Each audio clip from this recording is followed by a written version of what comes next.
बिस्मिल्लाहिर्रहमानिर्रहीम। अस्सलातु वस्सलामु अलैका या सय्यदी या रसूल अल्लाह व अला आलिका व असहाबिका या सय्यदी या हबीब अल्लाह।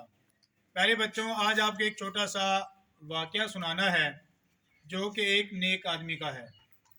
एक इंसान जो कि बहुत ही नेक था, नमाज़ें पढ़ता था, इबादत गुज़ार था।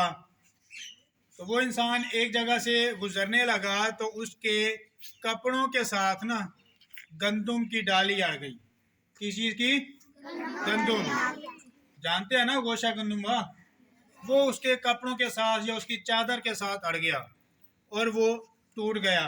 जब वो घर पहुंचा ना तो उसने देखा तो उसके कपड़ों के साथ वो गोशा लगा हुआ था।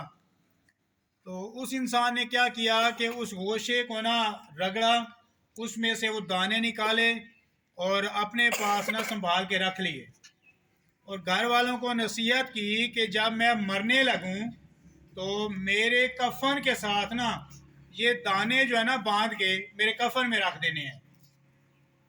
क्योंकि वो बड़ा नेक इंसान था, उसके दिल में ये बात आई कि जब क़यामत के रोज़ मुझसे इसके बारे में अगर सवाल किया जाए तो मैं वो दाने उठाकर जो है ना अल्लाह पाक की बारगाह में पेश कर दूंगा। तो उसको ये अपनी इबादत पर भी थोड़ा सा यकीन था कि मैं इबादत गुजार हूँ, मैं नेक इंसान हूँ, तो मेरी बख्शिश हो जाएगी। तो कहीं अगर मेरी बख्शिश की राह में ये दाने आ गए तो मैं अल्लाह की बारगाह में पेश करके आज़ाद हो जाऊँगा, छूट जाऊँगा। तो वो इंसान जब फौत हो गया तो उसके कफन के साथ वो दाने जो थे ना वो रख दिए गए, उसके कफन में बांध दिए गए। तो आप सल्लल्लाहु अलैहि वसल्लम ने फरमाया कि जब वो इंसान अल्लाह की बारगाह में हाजिर हुआ ना तो उससे यही सवाल किया गया कि ऐ इंसान, तुम फलां जगह से गुजर रहे थे, उसके वो दाने जो है ना वो तुम्हारे कपड़े के साथ अड़ गए थे, उसका हिसाब दो।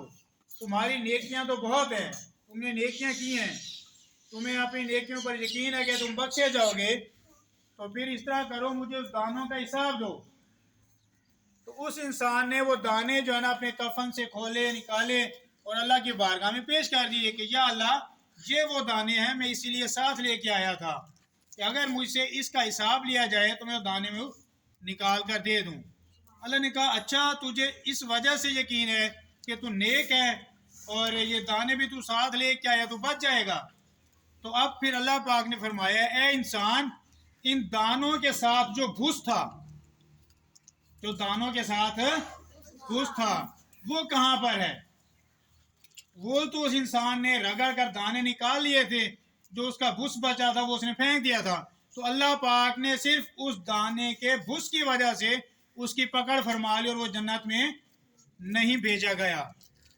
तो अब ये बच्चे आप लोगों के सामने खड़े हैं, अब ये बच्चे आप लोगों के सामने खड़े हैं, इनकी क्या रूटीन है, जिस वजह से ये बात भी मैंने आपको बताई कि सिर्फ दानों के घुस की वजह से वो जन्नत में नहीं जा सका। तो ये हजरत रास्ते में आते हुए लोगों की फसलें बर्बाद करते हैं। कोई फसल नजर आती है, हाथ लगाया, टहनियां तोड़ दी, फसल बर्बाद करके यहाँ पे आते हैं ये लोग। तो ये अच्छी बात है बेटा? नहीं। तो बेटा हमने सिर्फ सुना कि भूस की वजह से वो बंदा पकड़ा गया, तो अल्लाह पाक की पकड़ बहुत सख्त है। तो इस चीज़ को समझें, किसी का भी नुकसान न करें। रास्ते में आते हुए कोई दरख्त नज़र आ रहा है तो उसके टहनियाँ जो उसके पत्ते ना तोड़ें। कोई फसल नज़र आ रही है तो किसी की भी फसल को नुकसान नहीं पहुंचाना चाहिए। समझ आ गई बात की? अमल करेंगे? आज के बाद शिकायत आएगी नहीं। अल्लाह पाक से दुआ है कि अल्लाह पाक हमें इस दर्स पर अमल करने की तौफीक अता फरमाए। आमीन।